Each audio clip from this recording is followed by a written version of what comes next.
নাও নরকে, রাজার সেই আশ্চর্য কন্যা। তুই তো দারুণ কাজ করেছিস অগ্নিকুম্ভ। যা গিয়ে গুহার সামনের ওই জলাশয়ের মধ্যে ওকে রেখে দে। অগ্নিকুম্ভ নরকের আদেশ অনুযায়ী পদ্মকুমারীকে তুলে নিয়ে গিয়ে গুহার সামনে পদ্মপুকুরের জলে ছেড়ে দেয়। দুষ্টু ড্রাগন, তুমি কেন এমন করলে?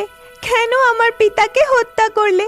আমার পিতা তো শান্তিপ্রিয় রাজা ছিলেন, তিনি তো তোমার কোনো ক্ষতি করেনি, তাহলে কেন কেন তাকে হত্যা করলে?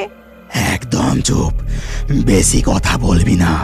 চুপচাপ এই পদ্মপুকুরের জলে থাক, আর আমার প্রভু নরকি যা আদেশ করবে তা মুখ বুঝে মেনে নিবি, না হলে তুইও জীবিত থাকবি না। এই কথা বলে গর্জন করতে করতে অগ্নিকুম্ভ ড্রাগন আবার গুহায় প্রবেশ করে। তারপর নরকিকে বলে, নরকি, আমি ক্ষুধার্ত, আমাকে কিছু খেতে দে, না হলে যে আমি ধীরে ধীরে দুর্বল হয়ে পড়ছে। শুনে রাখ, তোকে দিয়ে আমার যা কাজ করানোর ছিল তা সম্পূর্ণ হয়ে গেছে। তোকে আমার আর প্রয়োজন নেই, তাই আমি তোকে খেতে দিতে পারবো না। উদক নগরীতে এখনো বহু মানুষ আছে, তাদেরকে ধরে খা। আমি এই নিষ্ঠুর হত্যালীলা করতে করতে হাঁপিয়ে গেছি। আমার ক্ষুধা নিবারণ করার জন্য নিরীহ মানুষদের ভক্ষণ করতে পারবো না। হিংস্র ভয়ঙ্কর দানব হয়েও তুই এই কথা বলিস যে মানুষ খাবি না? আচ্ছা, তাহলে ড্রাগনেরও মনে করুণা যাচ্ছে। দূর হয়ে যা আমার চোখের সামনে থেকে, বেরিয়ে যা এই গুহা থেকে।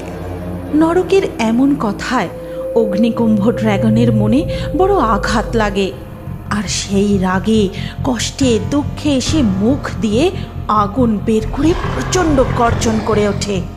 অগ্নিকুম্ভ ড্রাগনের এইরূপ ভয়ঙ্কর দৃশ্য দেখে নরকি মনে মনে বেশ ভয় পেয়ে যায়। তারপর অগ্নিকুম্ভ গুহা থেকে বেরিয়ে জলপরি পদ্মকুমারীর পুকুরের সামনে গিয়ে দাঁড়ায়। ড্রাগন, তুমি যদি কিছু মনে না করো তাহলে আমি তোমাকে একটা কথা বলতে পারি? তোর আবার আমাকে কি বলার আছে? আমি বুঝতে পেরেছি যে তুমি খুব ক্ষুধার্ত, তোমার প্রচন্ড খিদে পেয়েছে, আর সেই কষ্ট তুমি সহ্য করতে পারছো না। তোমার ক্ষুধা নিবারণের জন্য আমি তোমাকে সাহায্য করতে পারি। তুই আমাকে সাহায্য করবি? আমি যে তোর রাজ্য, পিতা সবকিছু শেষ করে দিয়েছি, তারপরেও তোর মনে আমার প্রতি এত করুণা? তুমি এই রাজ্যের দক্ষিণ দিকে উড়ে যাও, সেখানে জঙ্গলের মধ্যে একটি ছোট টিলা দেখতে পাবে, আর তার গায়েই লাল নীল আর সবুজ জাদুর পাথর ফুলের মতো ফুটে রয়েছে দেখবে। তুমি ওই সবুজ পাথরটি খেও, তাহলে দেখবে তোমার ক্ষুধা 1 বছরের জন্য নিবারণ হয়ে যাবে। কি বললি? তুই আমাকে পাথর খেতে বলছিস? তুই ভালো করেই জানিস যে পাথর কোনো খাবার বস্তু নয়। আমি হলাম মাংসাশী হিংস্র জীব। তুমি আমাকে বিশ্বাস করে একবার ওই সবুজ পাথর খেয়েই দেখো। ঠিক আছে, আমি যাচ্ছি। ওই পাথরকে, যদি না আমার খিদে কমে, আমি ফিরে এসে তোকেই চিবিয়ে খাবো। এই কথা বলে ড্রাগন উড়তে উড়তে উদক নগরীর দক্ষিণ প্রান্তের দিকে চলে যায়। তারপর পদ্মকুমারীর কথা মতো ওই জঙ্গলে প্রবেশ করে আশেপাশে ওই ছোট টিলা খুঁজতে থাকে। তারপরেই ড্রাগনের চোখে পড়ে টিলার উপরে ফুলের মতো ফুটে থাকা অদ্ভুত সেই পাথর। খিদের জ্বালায় শেষ পর্যন্ত এই দানবকে কিনা পাথরকে খিদে মেটাতে হবে। যাই, খেয়েই দেখি। এই কথা বলে ড্রাগন টিলার উপরে ফুটে থাকা সবুজ পাথরটি খেতে শুরু করে, আর মনে মনে বলে, ছি ছি, এই পাথরের কোনো স্বাদ রস কিছুই নেই, পুরো একেবারে স্বাদহীন। ড্রাগন মনে মনে বিড়বিড় করতে করতে মায়াবী পাথর খেতে থাকে। তারপর খাওয়া হয়ে গেলে কিছুক্ষণের মধ্যেই সে বুঝতে পারে তার আর এক বিন্দুও খিদে পাচ্ছে না। তার মনে এক অদ্ভুত রকম শান্তি বিরাজ করছে। কি শান্তি লাগছে এবার, আমার পেট পুরোপুরি ভর্তি, একটুও কষ্ট হচ্ছে না। এবার এই জঙ্গলে একটু ঘুমিয়ে নি। এই কথা বলে অগ্নিকুম্ভ ড্রাগন জঙ্গলের মধ্যে এক শান্তির বিশ্রাম নিদ্রা দেয়। আর ওদিকে তখন নরকে তার গুহা থেকে বেরিয়ে এসে পদ্মকুমারীকে জিজ্ঞাসা করে, এই, তুই আমার ড্রাগনকে দেখেছিস? সে কোন দিকে গেছে? তাকে দিয়ে আমার কিছু কাজ করানোর ছিল। গুহা থেকে অগ্নিকুম্ভকে বেরোতে দেখেছি, কিন্তু সঠিক জানি না সে কোন দিকে গেছে। তোকে পাহারা না দিয়ে আমার আদেশ ছাড়াই ও এই স্থান ছেড়ে যাওয়ার সাহস কি করে পেল? আজ পর্যন্ত ও আমার আদেশ অনুযায়ী সব কাজ করেছে। তুমি তাহলে আমার পিতাকে হত্যা করেছো, আমার রাজ্য জ্বালিয়ে পুড়িয়ে তছনছ করে দিয়েছো। আমি তা করতে বাধ্য হয়েছি। শুনতে চাস তোর এই রূপের আসল রহস্য, আর কেন অগ্নিকুম্ভকে দিয়ে তোর রাজ্য জ্বালিয়ে দিয়েছিলাম? শোন তবে। আজ থেকে 8 বছর আগের কথা। আমি আমার শক্তি সাধনের জন্য এই গুহায় কঠোর থেকে কঠোর তপস্যা করছিলাম। আর সেই তপস্যা সিদ্ধির জন্য প্রয়োজন ছিল এক অদ্ভুত জীবের। আর সেই জীব শুধু জন্মাতে পারে মানব গর্ভেই। দাসী, আমি আমার মনকে এক মুহূর্ত শান্ত করতে পারছি না। বছরের পর বছর কেটে যাচ্ছে, আর কবে আমার সন্তান হবে? কবে আমার স্বামীকে সন্তানের মুখ দেখাতে পারবো? আমি যে আর ধৈর্য ধরতে পারছি না। চিন্তা করবেন না রানীমা, আপনি যদি অনুমতি দেন তাহলে আমি একটা উপায় বলতে পারি। তাড়াতাড়ি বল আমায়, এতে আবার অনুমতির কি প্রয়োজন? আমাদের উদকনগরের প্রান্তে এক গুহার এক সাধিকা মা থাকেন। সে লোভী, ভয়ঙ্কর ও অসীম শক্তির অধিকারী।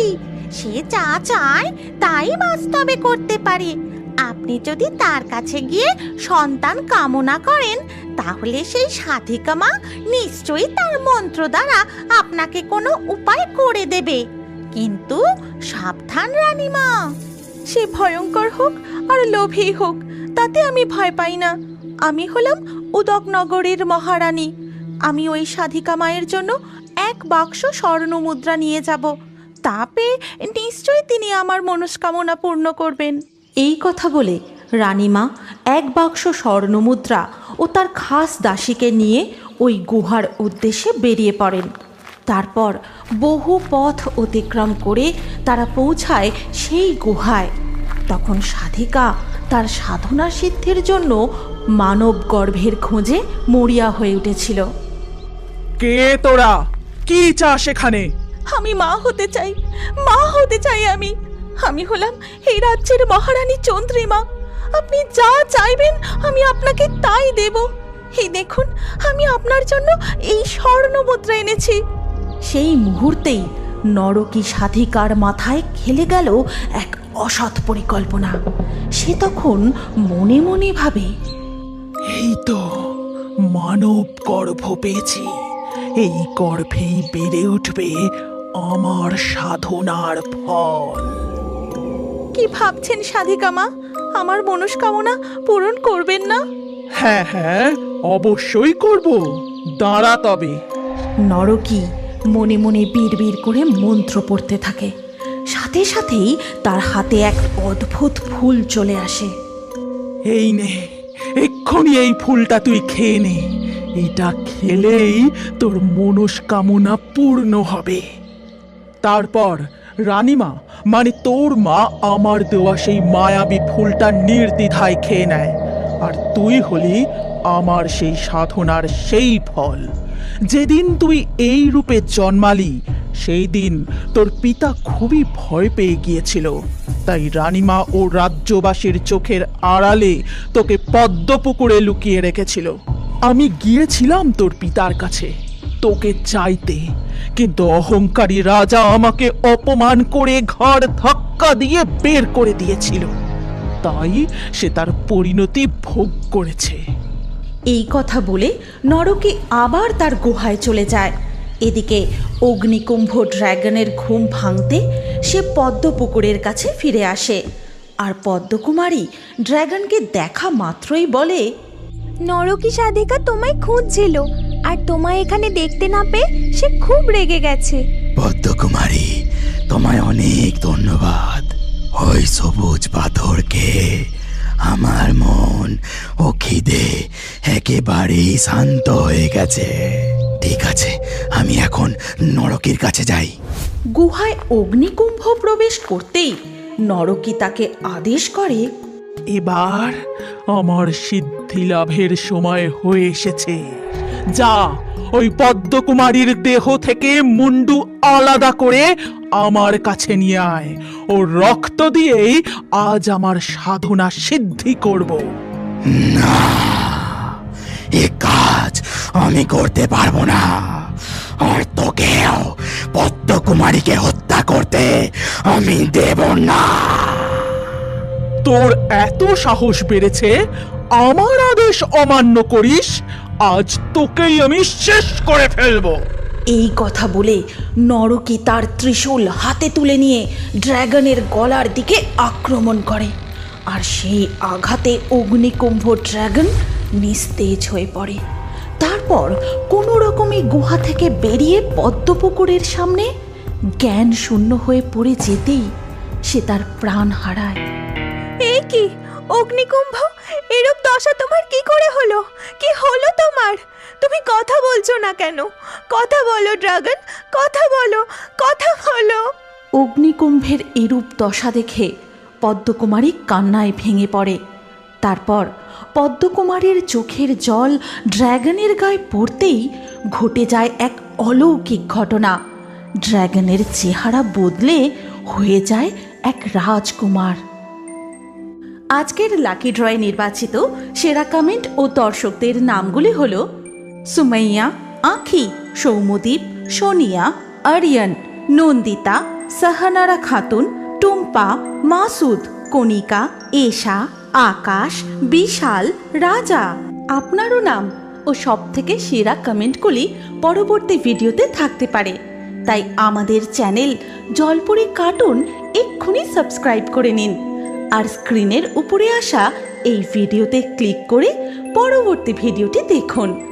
আপনার নামটাও পরবর্তী ভিডিওতে কমেন্টে জানান। কি ভাবছেন?